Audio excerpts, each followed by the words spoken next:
विधानसभेत ऊर्जा विभागाच्या मागण्यांवरील चर्चेदरम्यान सरकारच्या जनविरोधी निर्णयावर जोरदार आवाज उठवला। कोणतीही पूर्वसूचना किंवा जनतेला विश्वासात न घेता वीज ग्राहकांकडून ₹3,000 सुरक्षा ठेव वाढवून तब्बल ₹9,000 कोटींचा आर्थिक बोजा टाकण्याचा निर्णय हा सर्वसामान्यांवर अन्याय करणारा आहे। आधीच महागाईने जनता त्रस्त असताना अशा निर्णयांनी नागरिकांची आर्थिक कोंडी अधिकच वाढणार आहे। वीज ही प्रत्येक शेतकरी, व्यापारी आणि सामान्य नागरिकांची मूलभूत गरज आहे।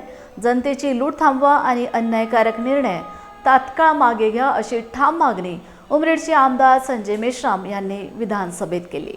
महोदय, 293च्या विरोधी पक्षांच्या प्रस्तावावर बोलण्याकरता मी उभा आहे। या मुद्द्यावर या डायरेक्ट अध्यक्ष महोदय, या सरकारने विकासाची धडाडीचे कामं मोठ्या मोठ्या प्रकल्पाच्या माध्यमातून केल्या। सगळं काही मेगा आहे, तो मग ऊर्जा असेल तर मेगा आहे, रस्ते आहे तर मेगा आहे।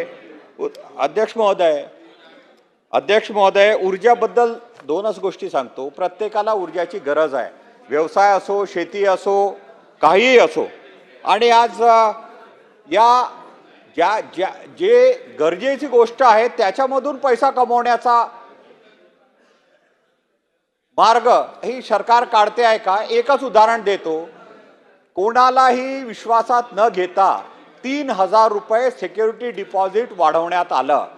3 कोटी आपल्याकडे ग्राहक आहेत, 9,000 कोटीचा उत्पन्न या सरकारने एका महिन्यामध्ये जनतेच्या माध्यमातून घेतलं।